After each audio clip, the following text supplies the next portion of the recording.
তা চলো বন্ধুরা, আজ ডিজে ভবেন্দার সেট 30 মাল আজকে যাচ্ছে 10 গড়া। সেখানে কাল কম্পিটিশান আছে, জয়মা কালী আছে, স্টার আছে, খেপিমা আছে, বাপি সাউন্ড আছে, আরও অনেক 30 আছে, 16 আছে, দেখতে পাবেন। কাল ফুল কম্পিটিশান, মাল লোড হয়ে গেছে,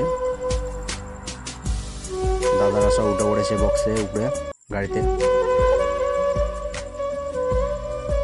তা দেখতে হলে চলে আসো এবং আমার চ্যানেলটি লাইক কমেন্ট শেয়ার করে দেবেন এবং সাবস্ক্রাইব করে রাখবেন। যারা নতুন আছেন এই চ্যানেলে অবশ্যই সাবস্ক্রাইব করে রাখবেন আর এইভাবে সাপোর্ট করতে থাকো।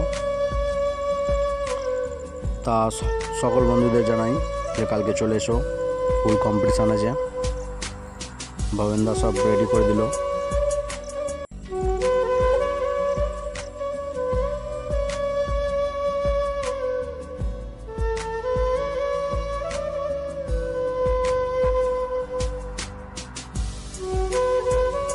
মাল চলে এসছে জায়গায়, মাল এবার না বানানো হচ্ছে, কিছুক্ষণ পর বাঁধা হবে। এই যে ব্রিজ, সেই ব্রিজ দেখে নাও 10 গড়ার।